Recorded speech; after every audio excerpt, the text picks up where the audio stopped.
Budenje so Julija.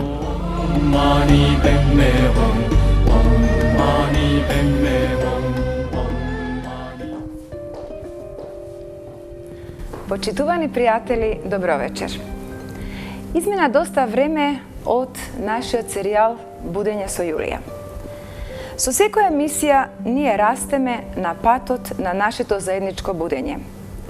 Од вашите мејлови, коментари, осознав колку емисијата ви сраснала во срцата и колку е голема човековата потреба да се спознае вистината. Вечерва, почитувани, човекот кој што е мој и ваш гостин веќе гостуваше во серијалот Будење, но поради интересот кој што го побуди кај сите вас, јас одлучив вечерва да ја продолжиме приказната таму кај што застанавме минатиот пат. Вечерва ќе одговориме на прашањата кои си ги поставувате. Како започнува животот? Од каде доаѓа енергијата? Дали Вселената има крај и ако има, што има за тој крај? Постои ли душа? Што се случува по смртта? Но ќе зборуваме и за љубовта, зашто тој со голема љубов ги напиша своите дела. Ја соголи својата душа за да ни ја каже вистината. Ќе прочитам еден цитат од неговата книга Вистината за вечноста. Кога ми ја откри тајната за вечноста, ми ја даде најтешката задача да ги кажам пораките од далечното минато, сега за да патуваат во иднината. Па помислив, ки ми се подсмеваат неверниците, а тој со мисла ми одговори. Вистината секогаш постои, чиста и непроменлива. Јас ке ти ја кажам, но таа не е за тебе, туку за оние кои доаѓаат по тебе. Треба да бидеш храбар и да ја кажеш. Пораките кои ви ги испраќам, секогаш најпрво ги смевате, потоа ги прогонувате оние кои ви ги носат, за на крајот, кога ќе откриете вистината, засрамено да ги прифатите. Бог не е во силата, тој е во вистината. Почитувани, на ваше барење, а на мое големо задоволство, вечерва со нас, авторот на книгите, најголемата вистинска тајна на светот, вистината за вечноста, Бог е жив. Почитуваниот Ниче Димовски. Ниче, повелете. Благодарам за убавите зборови. Добро вечер, Ниче. Да сте ни живи и здрави. Благодарам. Едно прекрасно цветче за вас. Многу ви благодарам, Ниче, еве што ме удостоивте и што ми спочитувавте. Задоволството е мое затоа што секогаш се радувам кога имам прилика да гостувате. Вие сте повтор пат во мојата емисија, но не случајно, затоа што навистина гледачите го бараат тоа. Ви благодарам и на вас и на гледачите. Повелете. Будење со Јулија. Ниче, добро вечер уште еднаш големо благодарам што ме удостоивте да бидете вечерва мој гости. Навистина ми е многу драго, се радувам. И јас исто така, верувајте. Затоа што со многу љубов доаѓам во вашата емисија, ретко излегувам на медиум. Ми причинува задоволство да бидам во вашата емисија Будење. И ќе имаме навистина што да кажеме и доста да кажеме. И еве на самиот почеток, Ниче, бидејќи веќе еднаш бевте гостин во мојата емисија, и тогаш навистина имав желба луѓето да го осознаат малку подетално нано Ниче методот и затоа малку повеќе посвети внимание на тоа. Нормално, не можевме да ја заобиколиме вашата клиничка смрт и се она што го доживеавте, за да се случат овие прекрасни книги кои што ги напишавте. И сега, вечерва, јас веќе во најавата најавив за што се ќе зборуваме, но еве најпрвин така малку би сакала, бидејќи многумина се прашуваат од каде името Ниче, си мислат дали се викате Никола, дали е некоја кратенка, дали е тоа некој уметничко име. Но еве во вашите книги може да се прочита дека името е добиено од познатиот филозоф Фридрих Ниче, кој што велеше дека рајот не постои, а нашиот Ниче вели дека рајот е тука во нас и тука на земјата. Па еве, Ниче, да кажеме малку околу тоа. Токму така, постоише еден Фридрих Ниче кој велеше дека Бог е мртов. Спротивно на тоа, едно црковно лице, игуменија, многу чиста душа, ми рече, значи, напиши ја вистината, напиши дека Бог е жив. И всушност затоа и книгата се вика Бог е жив. За да покажеме нешто што на вистина сега науката се приближува кон една вистина, која вели дека постои некој вонтелесен ум, некој креатор, планер, создател, како што црквата милува да каже Господ Бог. Че ние патуваме кон неговите мисли секојдневно преку научните достигнувања на онаа технологија која ја осознаваме секојдневно. Ниче, знаете како, кога човек сега ве гледа вас вака, и како да не ви се случило ништо, затоа што вие изгледате навистина прекрасно, секогаш сте смирен, секогаш имате време за се, имате многу активности и луѓето во секојдневните моабети едноставно оние што слушнале, оние што нешто прочитале, велат па блазе си му на Ниче Димовски, значи, ете, тој е толку успешен, нема му поаѓа од се од рака, си пишува книги, си зборува нешто што, еве, тој го знае, ние се чудиме дали е тоа вистина, дали не. Јас, читајќи ги вашите книги, на вистина секогаш верувам во вистината во која што ја пишувате, но дали на Ниче Димовски му е баш така едноставно и лесно? Зошто луѓето не може да бидат толку сочувствителни да знаат дека кога еден човек ќе доживее состојба во која што сте биле вие, кома, и кога ќе се врати од таа кома, тој излегува како нов човек. Значи, кога ќе дојде таму кај што одат душите и кога ќе се врати, зошто луѓето очекуваат да бидеме, не знам, по некои нивни мерила, по некои нивни правила? Што е тоа, зашто луѓето се прашуваат зошто е поинаков Ниче Димовски од другите? Секој од нас е само она што е неговата внатрешна перцепција. И секој може да ме гледа онака како што тој чувствува. И тоа е природно и нормално. Некој да се воодушевува, некој може би да се подсмева, но тешко е да се каже она што ќе го видите додека сте во еден паралелен свет во кома. На интернет може да најдете илјадници, да не речам милиони случаеви кои доживеале такво нешто, но малкумина се храбрите, кои би ја кажале вистината, затоа што на вистина да кажеш нешто за кое ние овде немаме зборови, е многу тешко, бидејќи ние размислуваме во слики. Треба нешто да видиш, но треба и другиот да го види, за да може да те разбере. И јас, независно што тоа го знам, што сум го видел, тешко е да го објаснам дека затоа што луѓето не го виделе. И затоа користам аналогија за да можам да се приближам до она што го говорам, за да го поедноставам. Ниче, еве пак, сакале или не, мора да се навратиме на комата.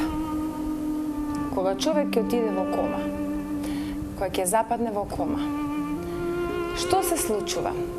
Вие во вашата книга зборувате за душата. Душата, сите ние ја спомнуваме, но ретко кој знае каде се наоѓа, што е всушност душата. И јас би сакала, еве, оваа емисија, како Ниче Димовски ја виде душата, што е душата и што може да ни каже поопширно. Значи, за да говориме на оваа тема, ми беше потребно долги години да го напишам моето второ дело Вистината за вечноста, каде што објаснувам и претходно морав да направам сублимат на сите можни науки до кои можев да дојдам како докази. Да ги искористам тие докази за да се приближам кон најтешкото филозофско прашање. Значи, дали постои Бог, дали е тоа вистина што јас сум го видел. Откако ја објавив книгата, само по 6 месеци, двајца врвни професори, Стюарт Хемеров од Аризона и Роџер Пенроуз од Оксфорд, почесен професор, математичар, објавија една научна теорија. Тоа беше откритие на векот, така го нарекоа. Да. Имаше нашите медиуми, тие велат дека душата постои.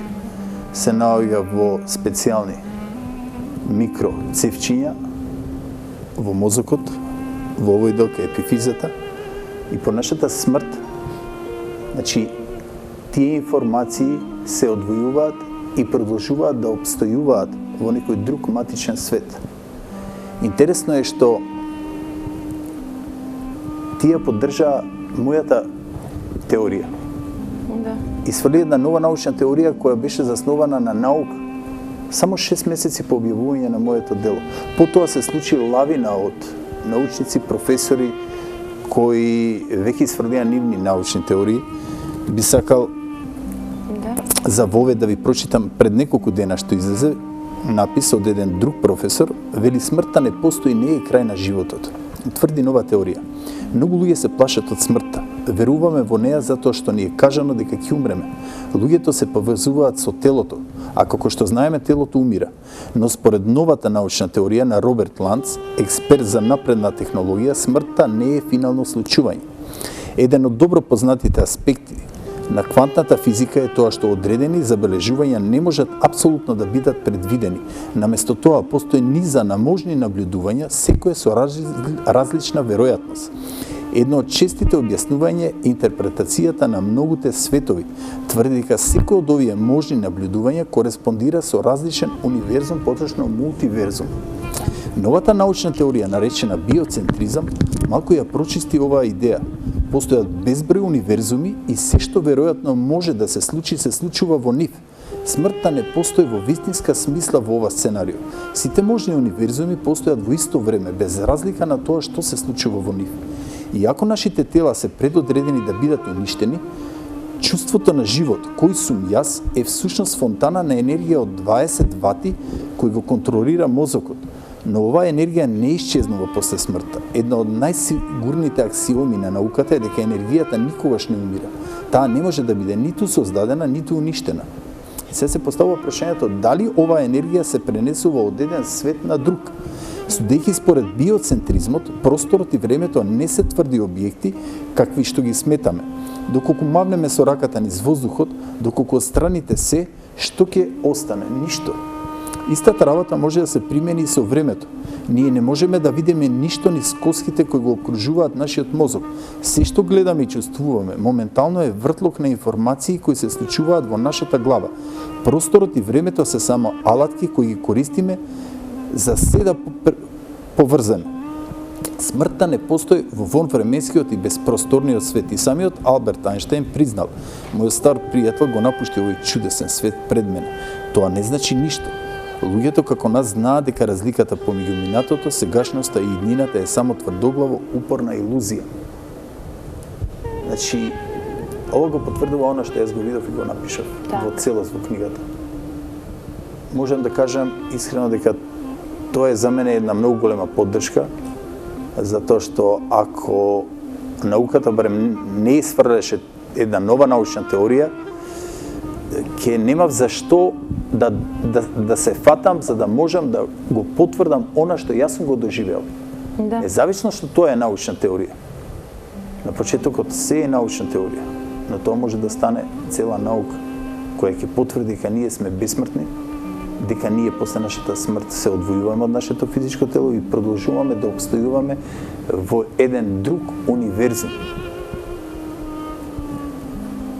Знаете, Ниче, кога првата емисија ја гледаа некои луѓе и ми се јавува на телефон, една жена вака ми рече: Јулија, од кога ја гледавме емисијата со Ниче Димовски, мојот сопруг, ние сме во години и секогаш се плашеше дека еве веќе времето полека ни доаѓа да се одиме од овој свет. И сега ми вели: жено, јас сум многу среќен после оваа емисија, затоа што знам дека ќе одидам на убаво место и повеќе не се плашам од смртта. Замислете колку е убаво сме успокоиле една душа повеќе дека смртта не постои. Токму така, но во овој земен живот сите тие информации за кои ние ќе говориме вечерва се на некој начин сокриени од нас луѓето. За да не би дошло токму до тоа да некој посака да помине свесно во другиот паралелен, матичен свет, како и да го наречеме. Бидејќи универзумот не ни дозволува. Ние сме дел од Бога. Значи, секој од нас е една чиста душа. Да се допре душата на друго човечко суштество е како да се гази по света земја.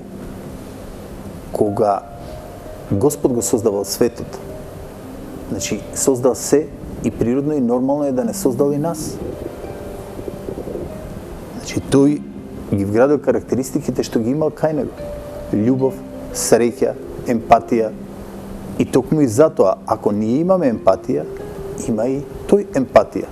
Значи, тој сочувствува, не сака нас. Но, ние не можеме се уште да го разбереме затоа што не сме на доволно високо ниво на поимање на нештата. Но, благодарение на науката, во иднина, многу појасни секојдневно ќе ни бидат случувањата во однос на создавање на Вселената, како и што беше откритието на векот во 20-тиот век, дека Вселената е создадена во еден миг. Значи, таа има свој почеток. Научниците го потврдија тоа. Еве сега во 20-та почетокот на 21-виот век, научниците изфрлаат нова научна теорија. Значи, разговараме за квантна физика во која има допирни точки со вистината, дека душата постои, дека ние сме бесмртни. Значи, тоа е зачеток на една голема наука. Ако е тоа така, ако ние дознаеме што се случува по смртта и кои сме ние, од каде доаѓаме, зошто сме тука и каде одиме, многу поедноставно ќе го живееме животот. Значи, нема веќе да гледаме на материјалното онака како што сме гледале досега. Ќе се променат работите. Значи, секој човек во другиот ќе гледа дел од Бога. Ако дојдеме до тоа ниво да се почитуваме, бидејќи ние сме создадени од љубов, значи во секој од нас ќе гледаме љубов. А љубовта е движечката сила во овој универзум. Така се случи во Бог е жив. Додека ја читав, навистина исто ја почувствував љубовта со која што ги пишувавте и сите книги пред тоа. И имавте соговорник, еден ангел, жена, женски лик, која што се вика ангела или како што вие нарекувате дека таа е ангел, една таква чиста душа. Ниче, кажете ми, бидејќи вие бевте во тој матичен свет за кој што зборувате, како, што значи човек да отиде во тој матичен свет и оттаму овдека на земјата, вака, сега меѓу нас, да зборувате за едно такво одвојување и зборувате дека од време на време пак се одвојувате и одите во тој матичен свет. Како е тоа возможно? Како ги препознавате душите од тој матичен свет? Затоа што за ангела, вашиот соговорник во книгата, вие велите дека таа е една чиста душа од оние 7 кои што ги познавам во мојот матичен свет. Не постојат зборови со кои може да се опише длабочината и количината на она што се осознава кога се влегува таму. Значи, тоа за нас е непоимливо. Бидејќи звуците, бојата, однесувањето и едно обично его што ние овде го имаме во земниот живот, таму не постои. Значи, таму функционира се на принцип на љубов. Тоа е нешто прекрасно што јас долго време не говорев, затоа што срам ми беше да кажам дека никој од таму не се враќа. Треба да биде будала за да се врати од таму. Кога ќе почувствува таа енергија, значи таму не постои лага, таму не постои негативна мисла. Се е засновано на принцип на љубов. Таму си едно цело со сите, комуникацијата е телепатска. Се е на принцип на љубов. Тоа е енергија која ние овде тешко можеме да ја почувствуваме. Кога само мал дел би почувствувале, целиот свет ќе се промени. Целата наша планета би се променила. Значи, тоа е нешто за кое тешко може да се најде зборови. Ниче, дали кога зборувате вака за љубовта, дали се смени вашиот однос, дали, да речам, поинаку се облюбовивте вака после сето тоа кога ви се случи? Дали сега љубовта овдека ја гледате малку поинаку отколку порано? И баш тоа препознавање на тие чисти души, затоа што целиот наш живот всушност е трагање по љубовта.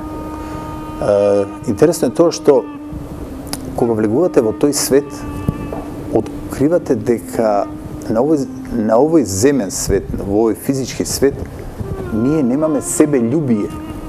Значи, ние не се сакаме толку многу колку што таму тоа го чувствуваме.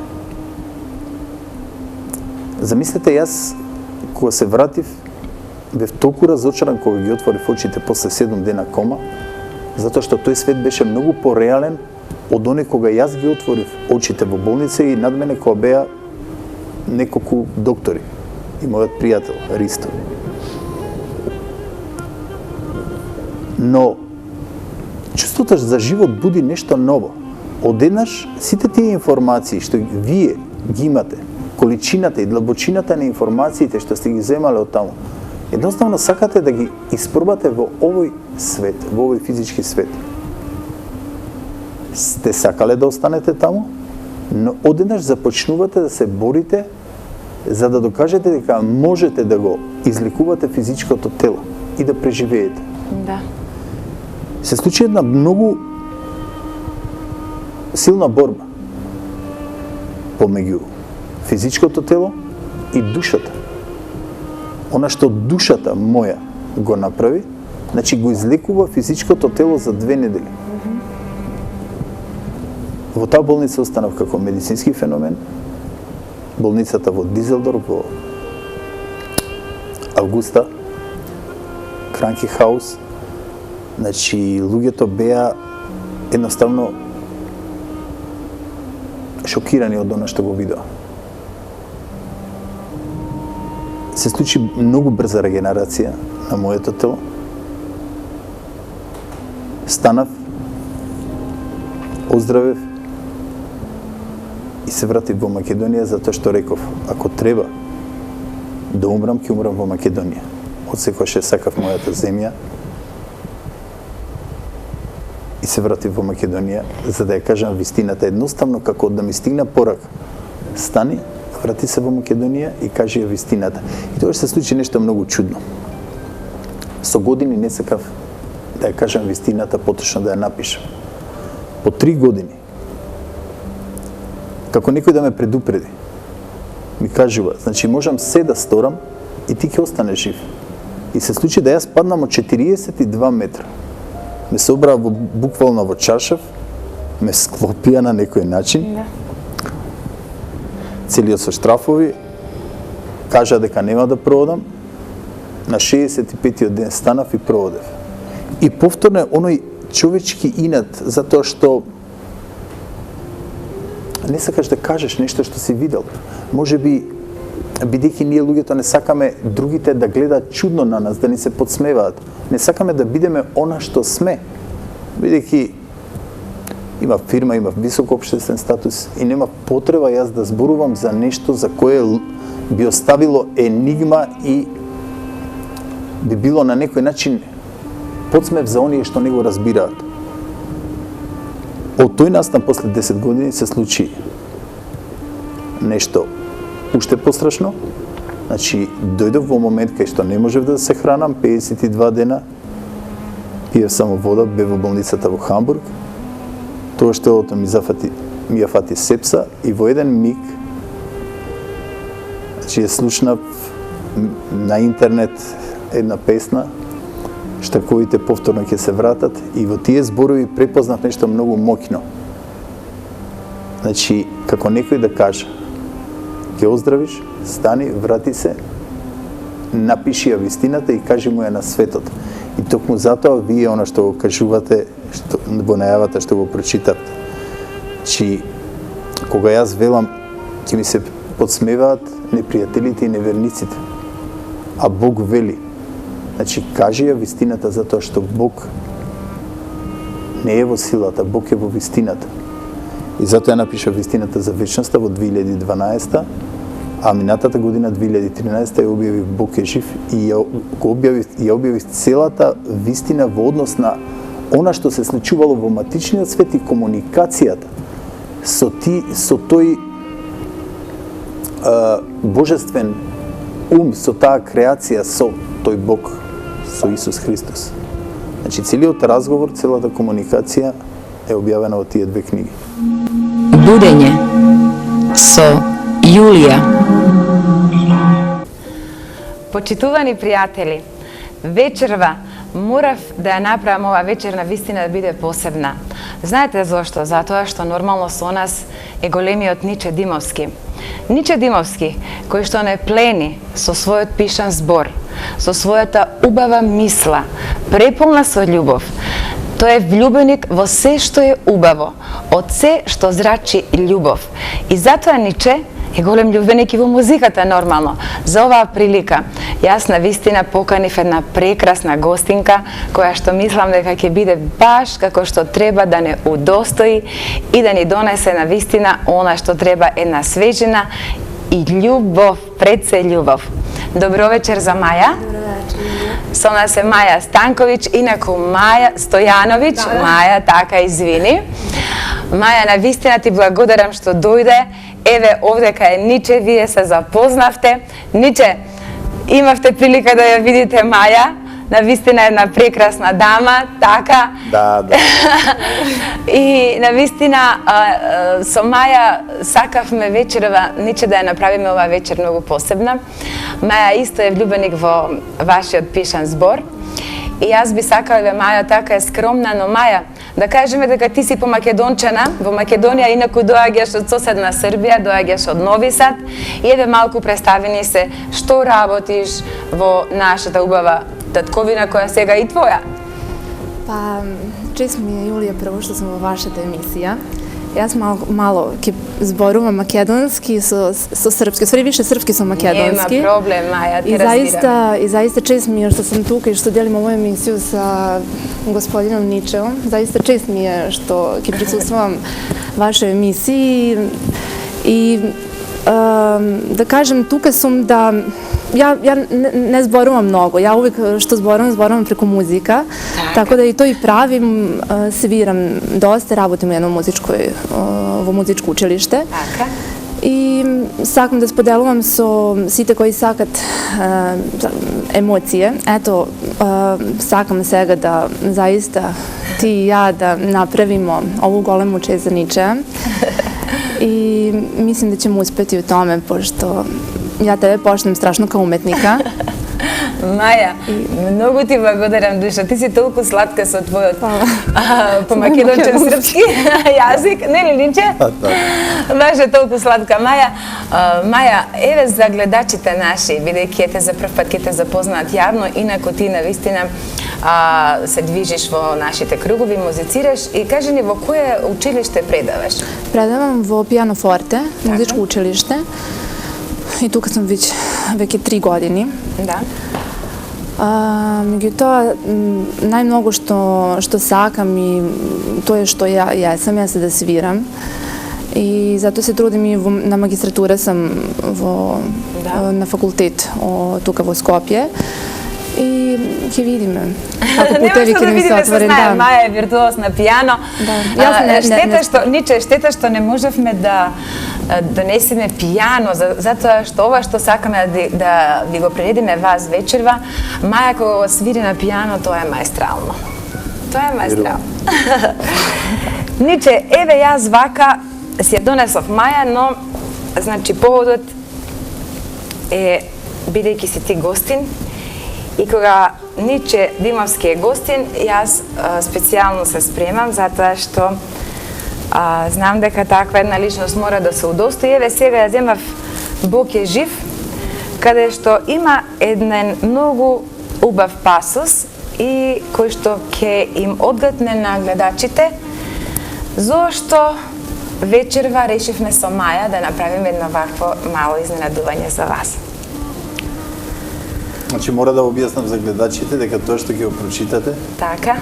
е во последните мигови на мојата предсмртна состојба, бидејќи 52 дена само пие вода, бе во болница имав сепса, значи телото се распајаше и едноставно размислував дали да поминам во еден друг паралелен свет кој јас го нарекувам матичен или да останам во овој физички свет. Тоа што ќе прочитате да може да им биде јасно на гледачите. Така, Ниче. Јас на вистина при секое читање, бидејќи сочувствувам со тоа што е напишано, секогаш помалку реагирам и се вознемирувам, па така и овој пат ќе ми простат гледачите. Еве ќе прочитам. Тогаш се случи нешто многу чудно. Мојата сопруга ми пронајде една мелодија со која мислеше дека ќе ме развесели. Искрено, тоа била многу популарна песна, но јас за прв пат тогаш ја слушнав и целиот се внесов во текстот. Зборовите беа толку моќни, што на вистина ми побудија силни емоции. Веќе при крај на песната почнав да липам, не можејќи да земам воздух. Не можев да верувам дека ми течат солзи и липам. Се гушам во нив и не можев да ги сопрам. За прв пат во животот вистински и искрено плачев, бидејќи знаев низ какво искушение треба да поминам. Можев да направам измени на следните случувања, но во зборовите на песната препознав порака која велеше дека морам да поминам низ сите следни искушенија за да соберам храброст да кажам што видов, почувствував и доживеав кога бев во кома 1997 година. Во тие моменти одлучив храбро да ја кажам вистината. Епа, Ниче, затоа сме и вечерва. Еве, откако започна емисијата, зборуваме за вистината. И на вистина, кога вака човек чита на вашите уголготини животот, едноставно не може да остане равнодушен, но среќа, ќе речем, Ниче Димовски е здрав, жив, полетен и како што треба. И затоа вечерма сме овде и да пееме, Ниче. И да испееме песната која што те разбуди, која што ти даде мотив да ја напишеш Бог е жив. Да, токму така. Да ја напишам вистината за вечноста, затоа што таму за прв пат ја обелодени вистината. Кажав што видов.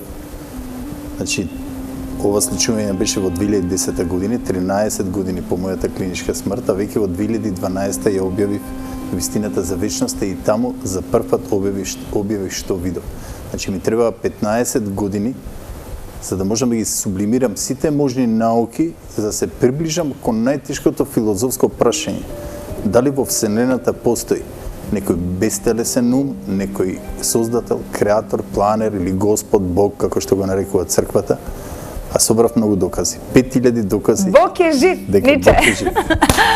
Ајде сега, Маја, ние да го направиме изненадувањето. Не е веќе изненадување, Ниче веќе знае, но да се потрудиме, да отсвириме, да пееме тешко. Мене, Маја, јас малку, еве вака, морам да признам дека вечерва имам трема кога е Ниче тука и кога морам и да водам и да пеам, но Ниче ќе се потрудам, нема да ми замерите. Ке пееме и ние така да слободно. Јас ќе делим трему со тебе, така да. Будење со Јулија.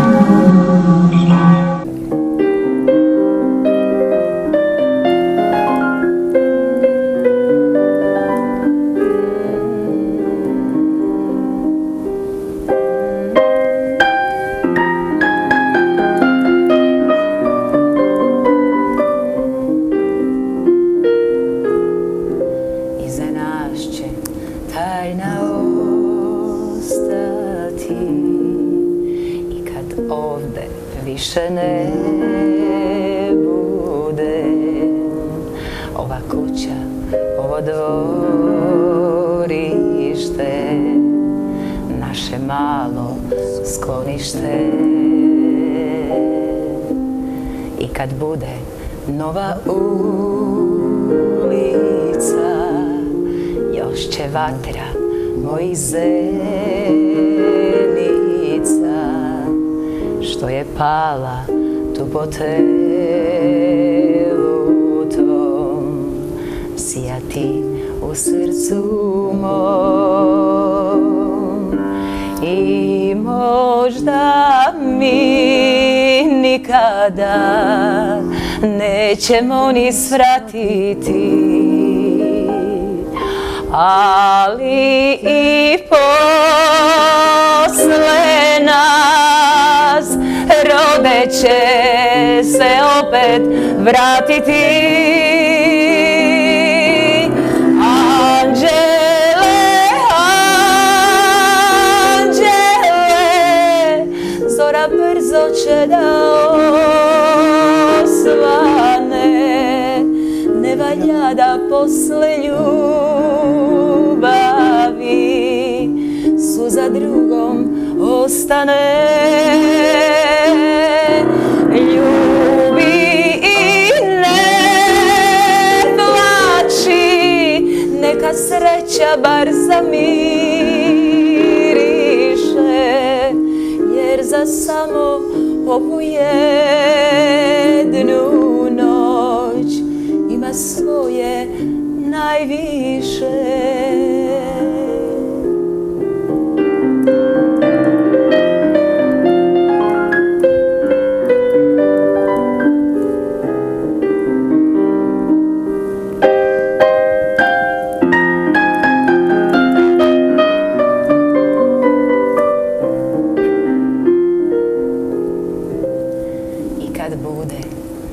Nova ulica, još će vatra tvojih zenica, što je pala tu po telu tvom, sjati u srcu mom. I možda mi nikada nećemo ni svratiti, ali i posle nas rode će se opet vratiti. Anđele, anđele, zora brzo će da osvane, ne valja da posle ljubavi suza drugom ostane. Ljubi i ne plači, neka sreća bar zamiriše, jer za samo ovu jednu noć ima svoje najviše.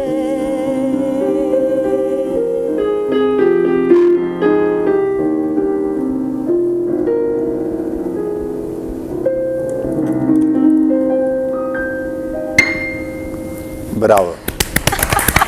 I za Julija i za Maja. Odlično, odlično. Budenje so Julija. I evo za kraj, Maja, da ti se zabлагодарам što вечерва беше наша гостинка, што не удостои мене и Ниче. И би сакала да те прашам, бидејќи ти компонираш песни, и за на крај ќе те слушнеме уште со една композиција, да кажеме што ќе биде тоа, Маја? Kompozicija se vika More. Da. I slikava jedan talas osjećanja. Što svaka ljudska duša ima vo sebe. I svega je samo prašanje kako ko ispoljava ta osjećanja. Tak. Ja ispoljavam kroz muziku, pa така i kad se predstavim sa ova kompozicija večerva. I hvala На vam. вистина композицијата е прекрасна. Ти си една таква чувствителна и таква сладка особа и не плени вечерва, да знаеш, и двајцата со Ниче сме ти многу благодарни. Прекрасна душа. Што дојде, ти посакува Маја се најубаво и се надевам дека повторно ќе бидеш гост во нашето заедничко будење. Hvala na vas mnogo. Budenje so Julija. Ниче, значи душата Еве да лоцираме каде се наоѓа и покрај тоа што прочитавте, затоа што за некој навистина ќе биде баш онака децидно. Каде се наоѓа душата на човекот? Каде се наоѓа нашата душа? Значи, душата, според научниците, она што го тврдат, се наоѓа во мозокот, во епифизата, и таа е сместена во микроцевчиња.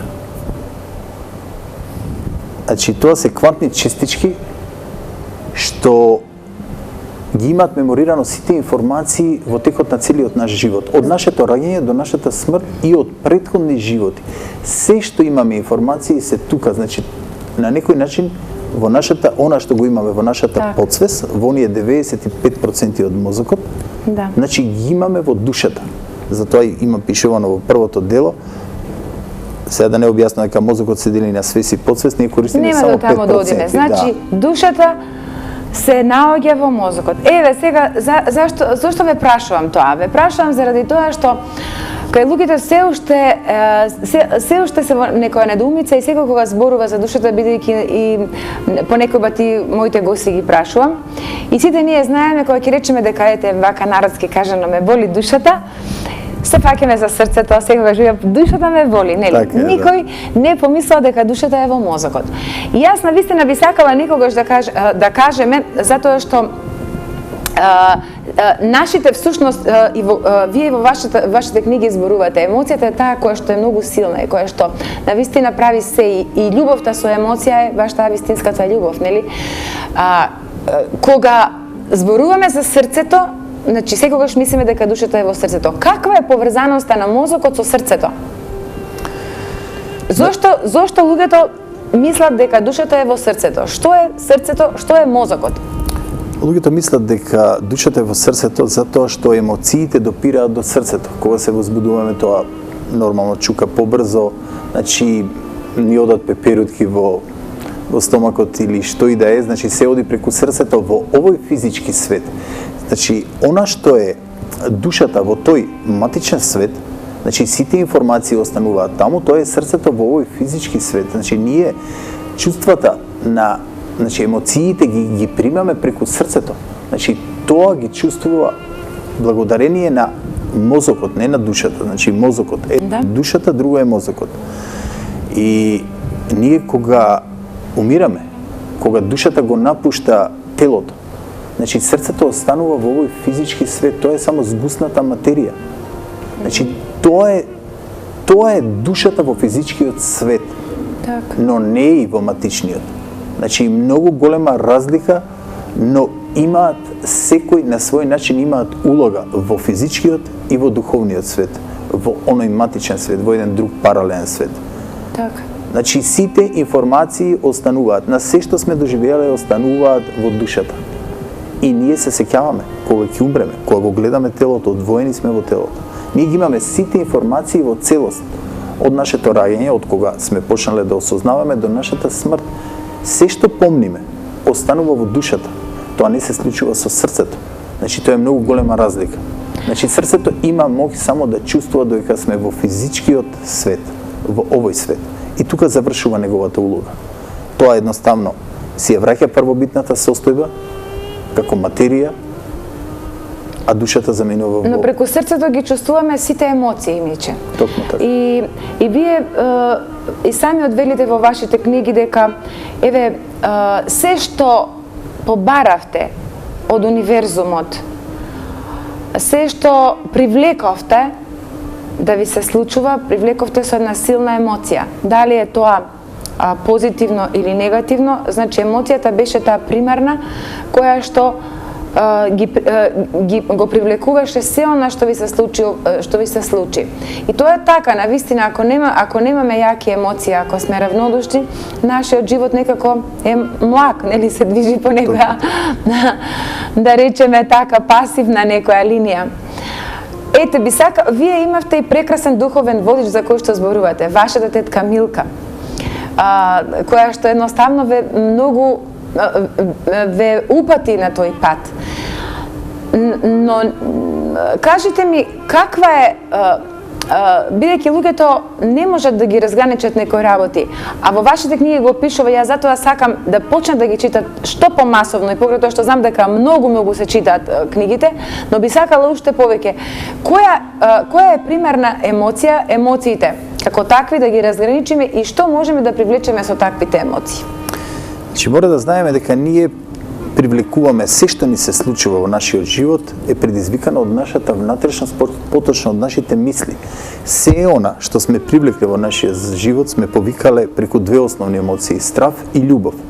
Значи, кога ќе се исплашиме, ние тоа го повикуваме бидејќи ние размислуваме во слики и се што ќе видиме, што би можело да се случи, ние тоа го повикуваме. Истиот начин е и преку љубовта. Кога имате љубов за нешто, значи огромна љубов, вие тогаш го повикувате тоа и тоа доаѓа со огромна брзина кон вас и тоа се случува.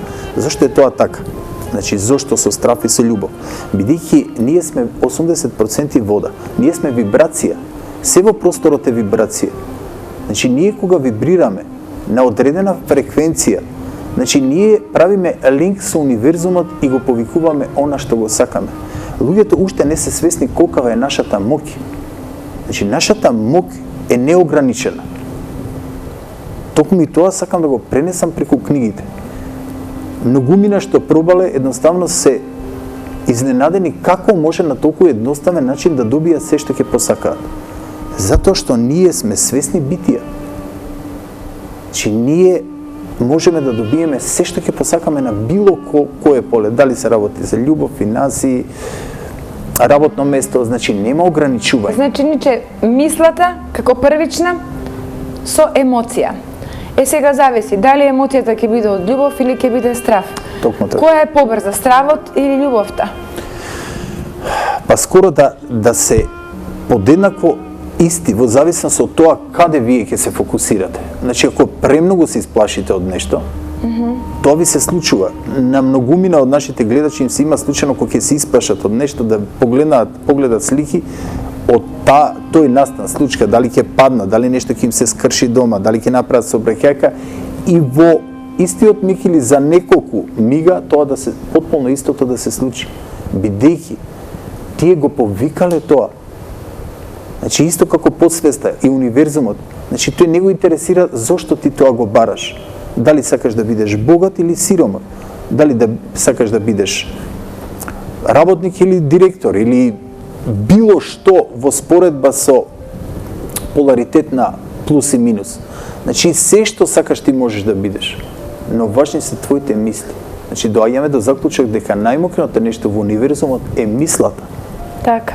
Ниче, значи, исто така морам да нагласам, бидејќи многумина се прашуваат како сте така успешен, секој си прави нели своја слика, секој своји мисли, но во вашите книги многу јасно пишува и го ценам тоа што на вистина се чувствува таа ваша искреност. Значи, просто на дланка да ја излеете својата душа и да кажете низ текот на годините како се случувало низ тие голготи, да кажам, од болестите, но и вашата успешност како човек, тоа е нешто многу важно, затоа што луѓето денеска, гледајќи го вака Ниче Димовски и трагајќи постојано по материјалното, се поставуваат во главата едно прашање кое што гласи вака: како да бидам богат како Ниче Димовски? Како да бидам успешен како Ниче Димовски? На Ниче Димовски му е лесно, има таков бизнис, има ваков бизнис и сега пишува книги. А во книгите пишува се што тие сака да дознаат. Само тешко им е да ги прочитаат. Да, тешко им е да прочитаат, значи убаво прашање, но морам да кажам нешто што никогаш не сум го кажал. Значи, од 13 години работам сам, се школувам, поминав многу земји, 50-тина, работев многу професии, 30-тина професии. Секогаш добивав се што ќе посакам благодарение на онаа техника, значи нано-ниче метод која користам. Кратко, значи, тоа е поврзување на истородни мисли кои се причина за создавање на точно одредена последица. Ограничувања не постоја на ниедно поле.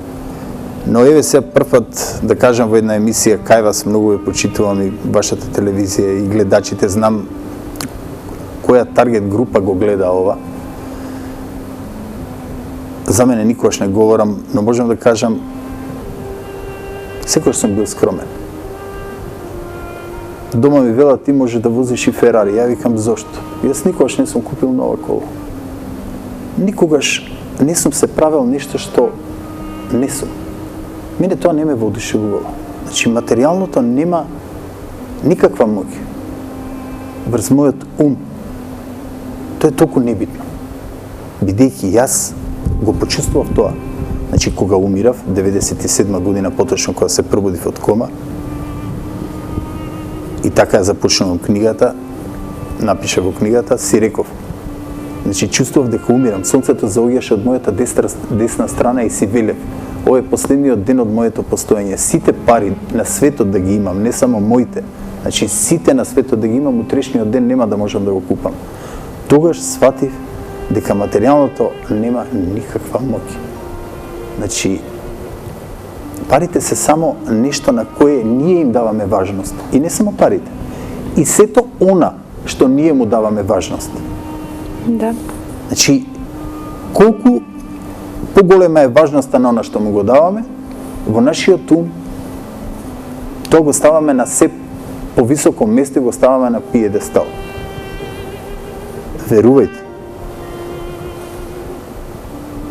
ако наскоро науката го докаже она за кое ние говориме, ние ќе ги откриеме мислите на Креаторот. Сите ќе сватат дека материјалното нема никаква моќ.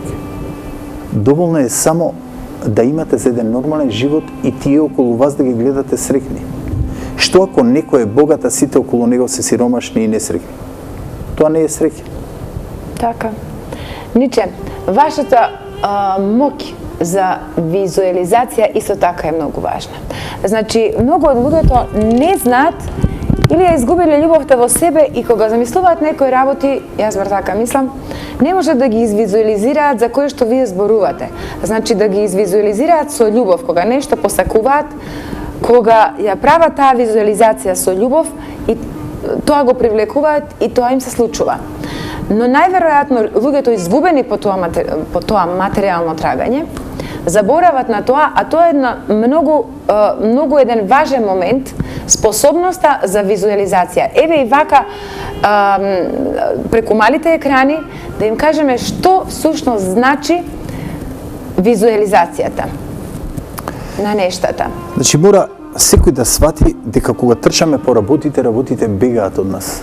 Ви се случило нешто, вазна или цвеќе или било што дома, едно шише вино, сакате да го чувате и мислите да не ви се скрши, и тоа ќе падне, ќе се скрши. Му се случило некој да трча многу по некоја девојка и едноставно девојката се ослободува од него. Или спротивно.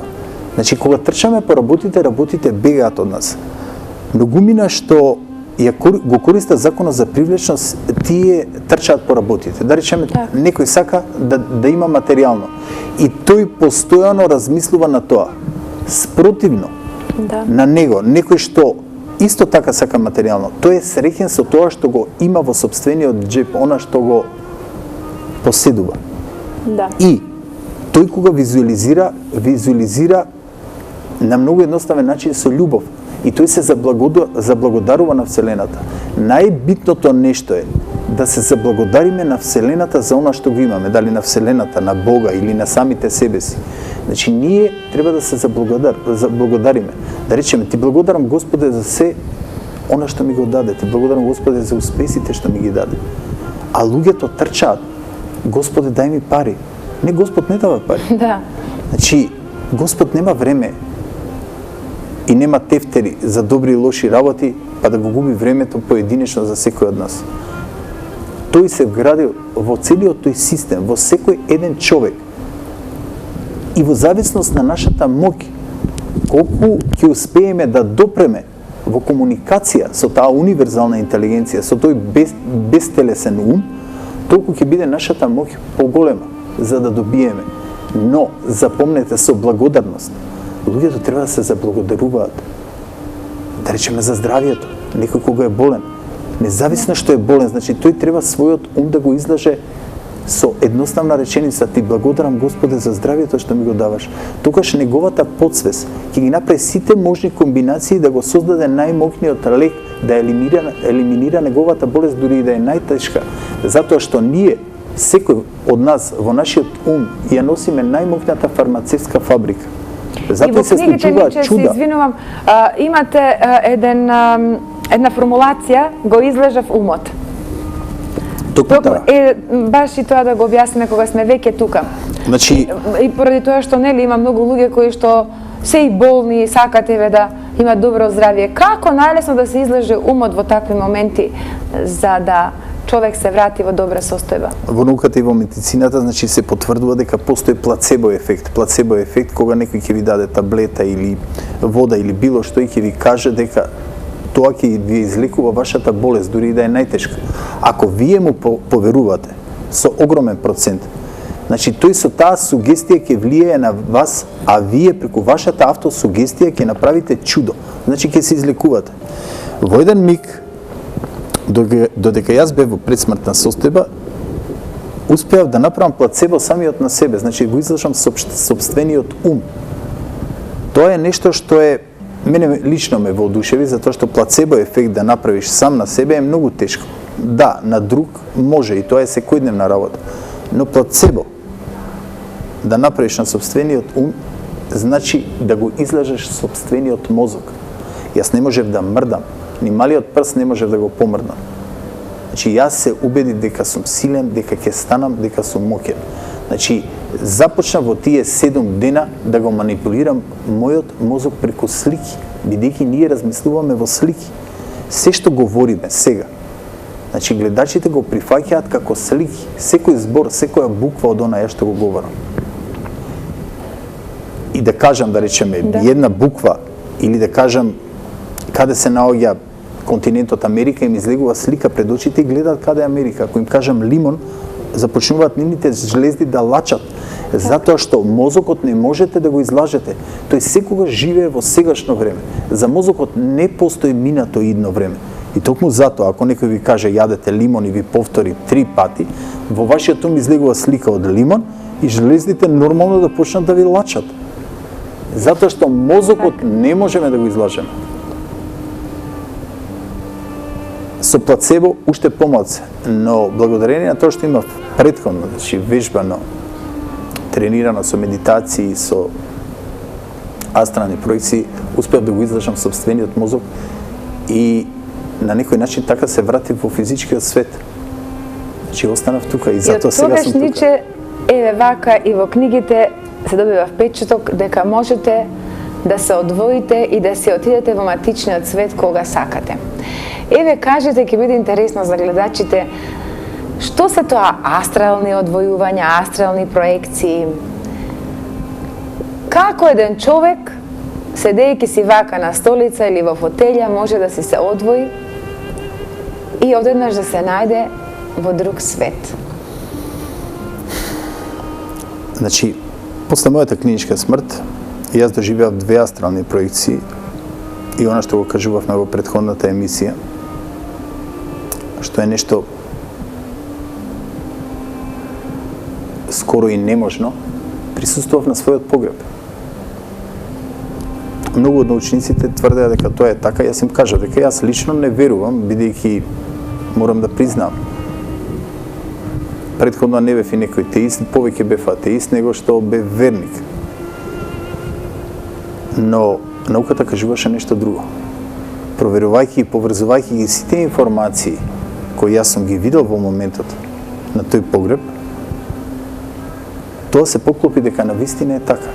Потоа двете астрални проекции за кои пишувам во вистината за вечноста потврдија дека мојата душа е вратена во еден дел, во еден период назад и ги видела токму тие настани што се случувале. Тоа значи дека ние, секој од нас поседува душа и преку неа со астрална проекција ние можеме да се вратиме во минатото и да видиме одредени настани. Не можеме во иднината, затоа што иднината сами ја креираме. Не постои судбина сама по себе или карма. Значи, иднината ја креираме ние, во зависност од како сакаме, какви се мислите во индивидуалната свест или во колективната свест, тоа и ни се случува. Но затоа ни е дадено правото да можеме со астрална проекција да присуствуваме на одредени настани. Значи, може да присуствувате на настан кој, да речеме, некој атентат или некое убиство. Да. Има многу такви случаеви на интернет, ги користат службите. Значи, FBI, CIA, одредени убиства кои што не можат да најдат допирна точка, последат луѓе кои ги нарекуваат, значи, луѓе во четврто ниво кои можат да видат одреден настан на кој не присуствувало никој. Да. Значи, едно убиство, кај што не се знае убиецот, кој е, како е направено убиството, дури не може да го пронајдат и лешот. Тогаш повикуваат од тие луѓе и тие луѓе присуствуваат астрално на настанот. Значи, тие го гледаат, само доволно да ги затворат очите, значи, се концентрираат да го одвојат нивниот дел од душата, астралниот, и да присуствуваат на настанот. Имаше сега случај еден пред 10 години поминати од убиството и го носат човекот, значи, му даваат само слика од убиениот, затоа што не може да го најдат. И тој им кажува каде се наоѓа телото и каде е извршено убиството. И вели, покрај река има мост, на тој дел го наоѓаат местото и оди тамо. И тој го гледа настанот точно што се случува. Како тој го убива со нож и каде го носи телото. Го пронајдува телото, а потоа направија фоторобот на убиецот. Значи, вакви случаи има многу. Така. И тоа е многу, ќе биде многу нормално во иднина, затоа што ние поминуваме на едно друго ниво на свесност. Во моментов ние немаме моќ на поимање. И секој може да каже што говори овој. Но попаметните ќе отворат на интернет и ќе видат дека овој, Ниче Димовски и Јулија, разговараат за нешто што е покриено со наука. Нешто што е веќе нормално во одредени делови на светот и кај одредени луѓе. Така. Значи, ние можеме да присуствуваме на атентати. Можеме да присуствуваме на атентатот на Борис Трајковски и да видиме Ниче, што се вие, случи. еве кога веќе го спомнавте, вие лично го познававте. Да, Председателот Борис Трајковски, бидејќи од книгите можам да видам дека навистина се ги познававте таа благородна душа за која што пишувате исто така. многу благородна душа. Значи, тоа беше многу чиста душа, човек кој долги години бевме другари, пријатели и на кого можам да ви кажам дека прв пат 97 година по мојата клиничка смрт прв пат му кажав токму нему. Му го раскажав настанот и она што се случуваше во тој паралелен свет со Исус Христос. Значи, она што јас го видов и што присуствува, бидејќи тој беше голем верник. Да. И може само некој што е верник да ви поверува во такво нешто. И тогаш што ми донесе една книга, и јас бев изненаден што пишуваше во таа книга. Значи, што ќе ни се случи по смртта од Александар Донски, во книгата беше напишано потполно истото што јас сум го доживеал од стотици луѓе во Македонија кои го доживеале истото дека биле во клиничка смрт. Значи, ние потполно истото го доживуваме. Сите кои успеваат да се вратат после доживување на клиничка смрт. Значи, сите го гледаат потполно истото според настаните. Значи, на почетокот еден тунел, движење со огромна брзина, светлина, присуство на убав простор, комуникација со тие безтелесни души, свесен си дека си умрен, а Ниче, потполно ги имаш вие го сите видовте информации. Исус Христос. Дали го видовте Отецот? Дали имавте сознание? Значи, Дали имавте сознание такво? Какво е тоа чувство? Ете, вие стасавте пред портите на Спасителот наш Исус Христос и го видовте. Дали имавте сознание што после тоа? Каде е Отецот? Што е? Морам да објаснам, значи, многу интересно зошто нас тоа ни се случува. Ние ги носиме информациите во душата, во она што ги викаме микроцевчиња, информациите од сликите и настаните. Значи, јас ве памтам вас според овој лик. И кога ве гледам во тој матичен свет, значи јас го гледам тој лик. Токму затоа, гледајќи ги иконите, фреските, значи јас сум го видел Исус и прашувајќи ги дали си ти тоа што јас го мислам. И тој ми вели, да, јас сум тоа што ти сакаш да го видиш. Дали ме сваќате? Значи, ние го гледаме она што ние сакаме да го видиме. Значи, јас го видов онака како што тој е на фреските, целата комуникација беше телепатски.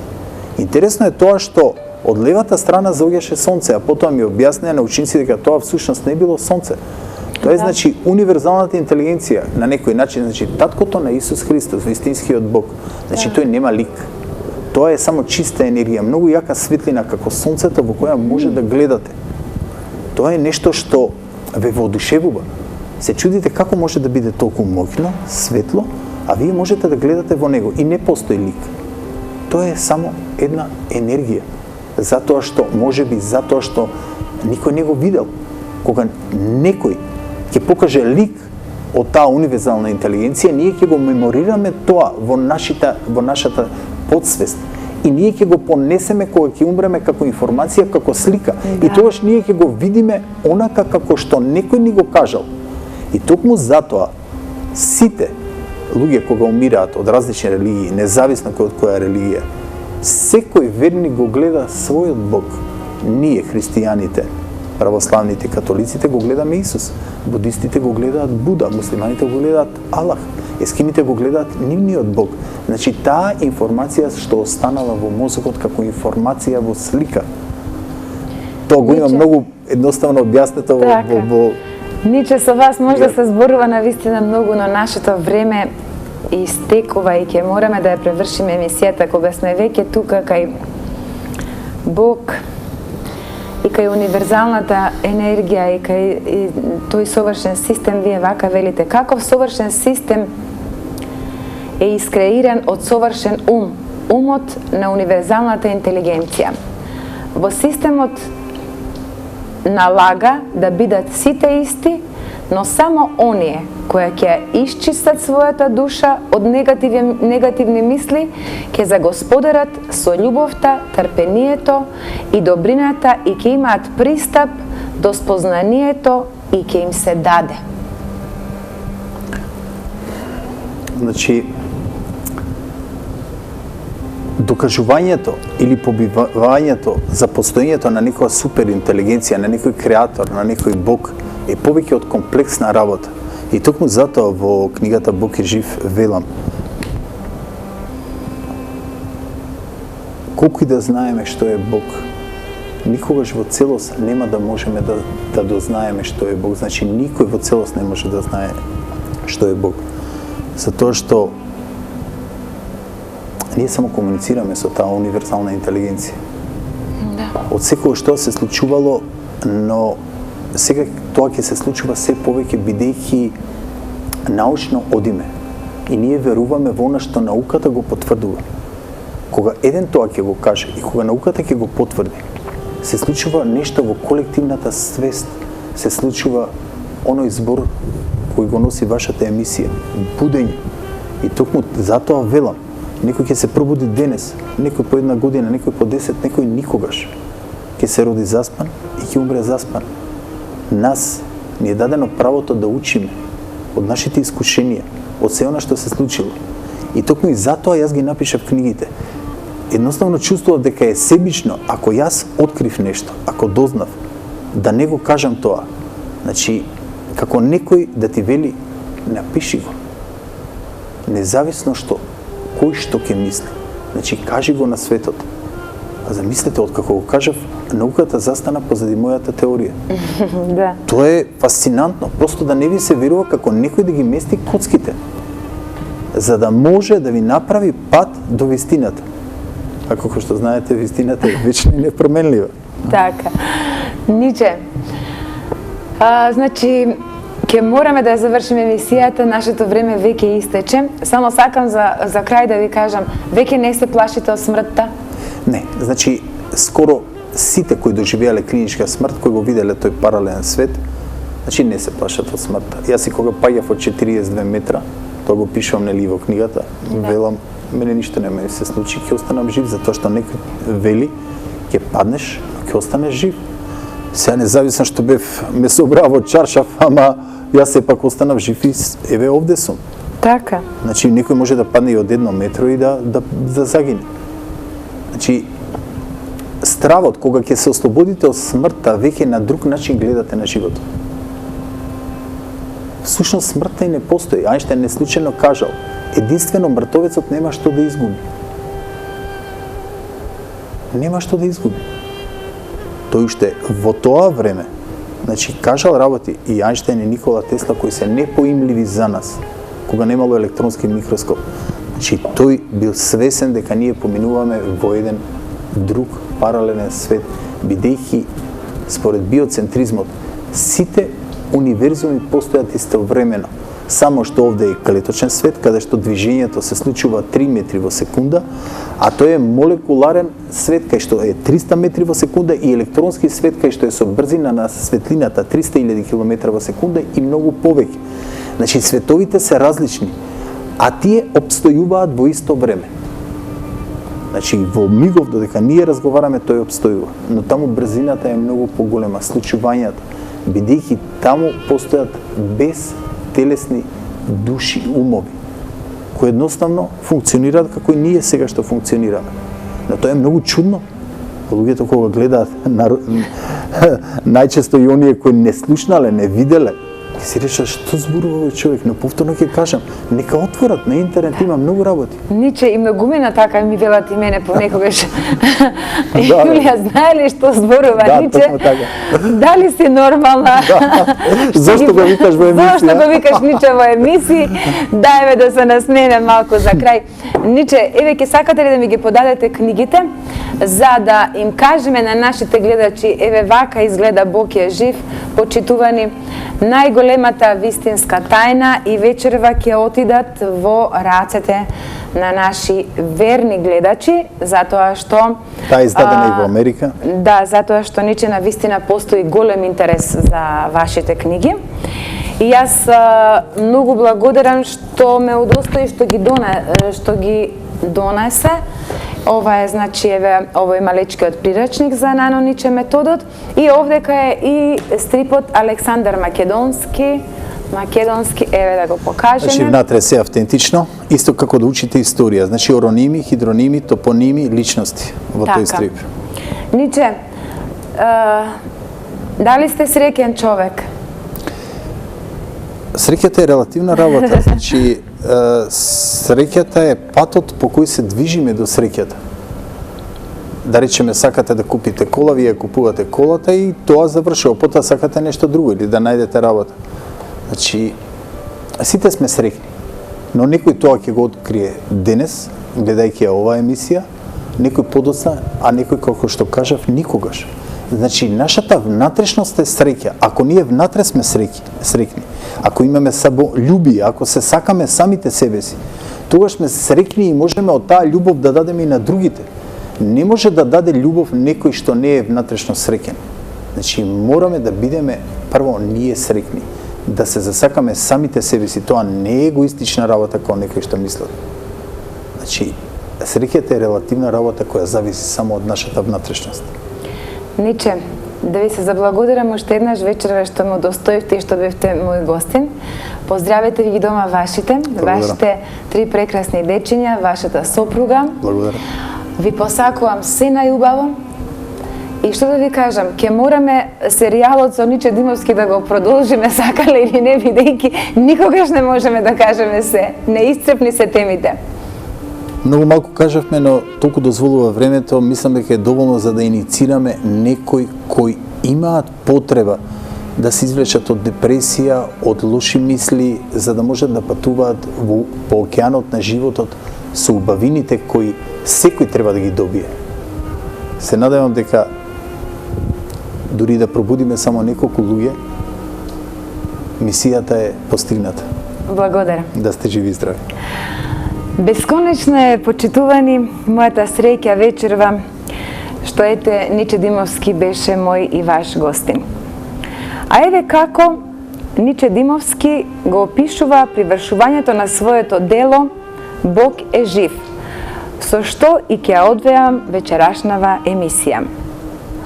Бесконечна е мојата среќа овие 5 дена, бидејќи го привршувам и препрочитувам по 16 пат ова прекрасно дело Бог е жив. И токму овде, на ова свето место, за да ја почувствуваш мојата бесконечна среќа, ти подарувам и тебе мал дел од неа. Но бесконечноста не може да се подели, колку и да ја делиш, секогаш е бесконечна. Токму и затоа сега и ти ја имаш истата бесконечна среќа. Ја имаш бесконечната вселена и бесконечната вистина. Го имаш и Бога, бидејќи тој е жив и живее во твојата душа, а ти си дел од Него. Верувај, ти не си сам, секогаш има некој кој многу те сака и ти дава безусловна љубов. Бог е жив и Бог е љубов. Два дена се најважни во твојот живот. Денот кога си се родил и денот кога ќе дознаеш зошто. Ако си камен, биди убав. Ако си билка, биди нежен. Ако си човек, биди љубов. Почитувани, добра ноќ.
Budenje so Julija. Mani bemme hom